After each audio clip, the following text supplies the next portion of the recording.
রোহিতের ৩২তম জন্মদিনে তার বন্ধুদের খুব আবদার যে রোহিতের থেকে তারা এবার ট্রিট নেবে, যে এবারের ট্রিটটা তাদেরকে পার্ক প্লাজাতেই দিতে হবে।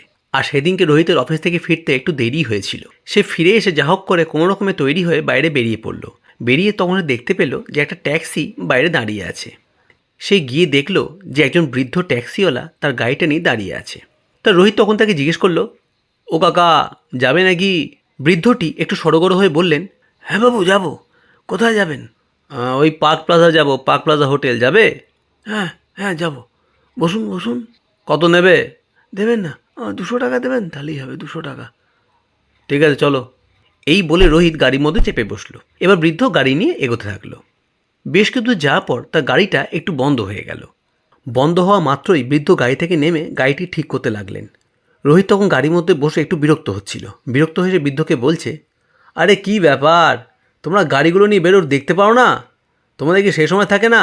শুধু প্যাসেঞ্জার তুলবো, ভাড়া খাটবো, টাকা কামাবো, গাড়িটা যে কিছু নেই, গাড়িটা যে খারাপ হয়ে যাচ্ছে, এগুলো কি দেখার সময় পাও না তোমরা? যত সব থার্ড ক্লাস সব লোকজন, সব স্যার ট্যাক্সি ড্রাইভার, এদের মাথায় কত বুদ্ধি হবে।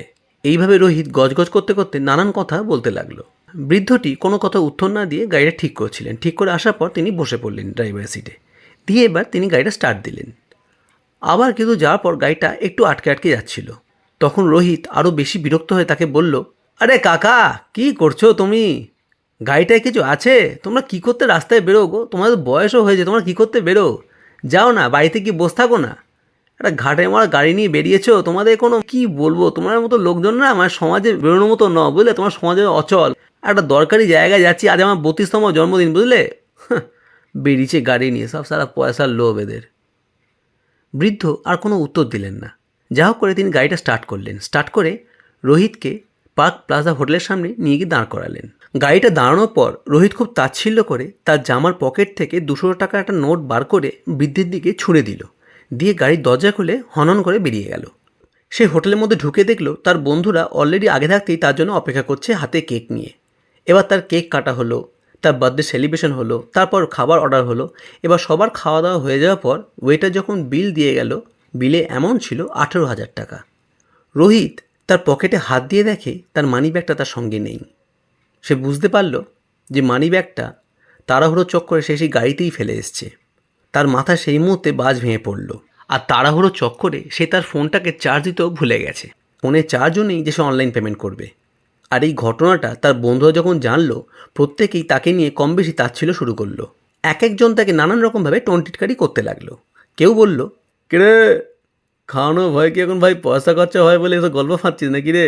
কেউ আর বলল, এ ভাই, তোর কাছে যখন টাকা ছিল না বলতে গেলি কেন? এই এত জমিলে এসে এত খেয়ে এবার টাকাটা কে দেবে? হ্যাঁ?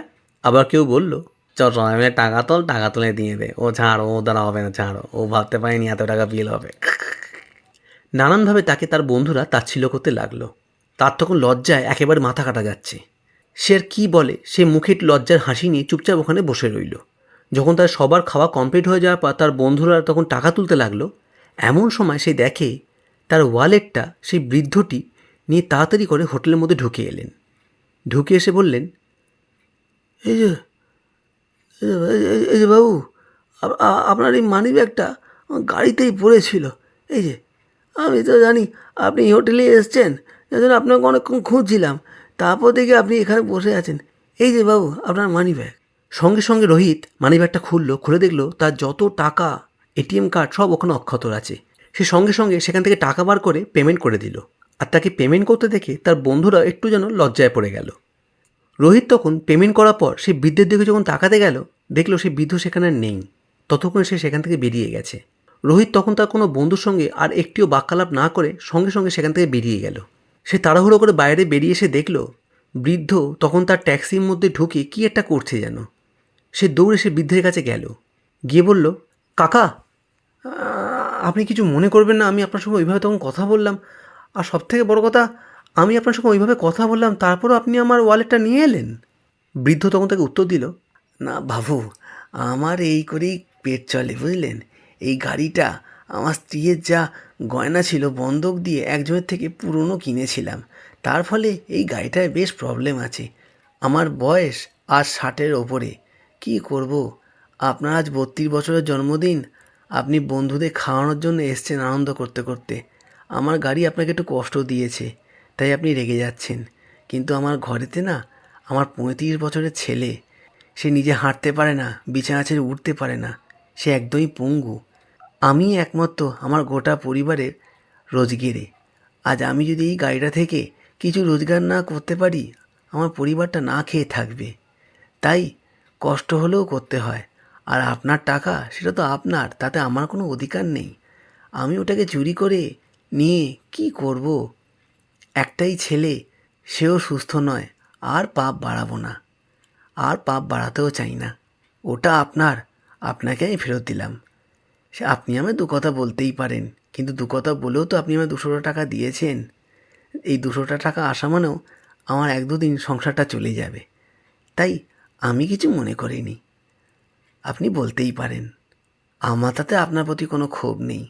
আপনার বয়স 32, আমার ছেলের বয়স 35।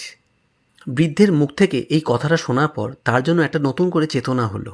এতদিন তার মধ্যে যে অহমিকা বা অহংকার ছিল, তার নিজেকে নিয়ে, তার নিজের চাকরি বাকরি, তার নিজের লাইফস্টাইল, তার বন্ধুবান্ধব এসব নিয়ে, এই বৃদ্ধ যেন এক লহমায় তা সব ভেঙে দিলেন। পাশাপাশি সে এও দেখতে পেল তার বন্ধুরা ভালো সময় তার কত আপনার, কিন্তু যখনই সামান্য একটু বিপদ এসে হাজির হলো, কিছু টাকার মাধ্যম দিয়ে তাদের আসল চেহারা বেরিয়ে গেল।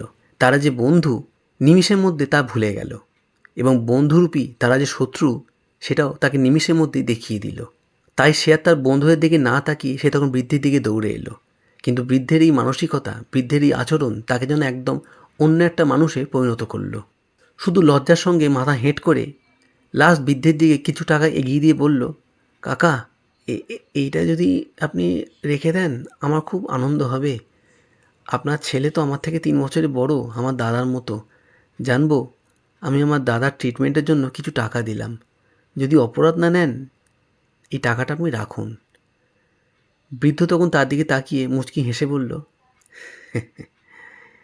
আমাকে ওইখান থেকে 200 টাকা দিন। আর তখন রোহিত বলল, মাত্র 200 টাকা কেন? আপনি নিন না, যা আছে নিন। না, অত আমার লাগবে না। আমাকে 200 টাকা দিন আর আমার গাড়ির মধ্যে উঠে বসুন। অনেক রাত হয়েছে, আমি আপনাকে বাড়িতে ছেড়ে দিয়ে আসছি। হয়তো মাঝপথে একটু কষ্ট হতে পারে, গাড়িটা তো আমার পুরনো, খুব একটা ভালো না, কিন্তু যত কষ্টই হোক আপনাকে আমি ঠিক পৌঁছে দেবো, এটুকু বিশ্বাস করতে পারেন। আমার অতিরিক্ত টাকার প্রয়োজন নেই। যেটা আমার পারিশ্রমিক 200 টাকা, সেটা দিন, তাহলেই হবে। রোহিত তাকে আর 200 টাকা দিয়ে তার গাড়িতে উঠে বসলো। বৃদ্ধ তারপর তার গাড়ি করে তাকে তার বাড়ি অবধি ছেড়ে দিয়ে এলো। মাঝপথে আর এবারে গাড়িটা আর তাকে ভোগালো না, কারণ গাড়িটা মাঝখানে ভুগিয়ে রোহিতকে যা শিক্ষা দেওয়ার দিয়ে দিয়েছে। তাই ফেরার সময় গাড়িটা যার জন্যই হয়তো ঠিক রইল, আর ভোগালো না।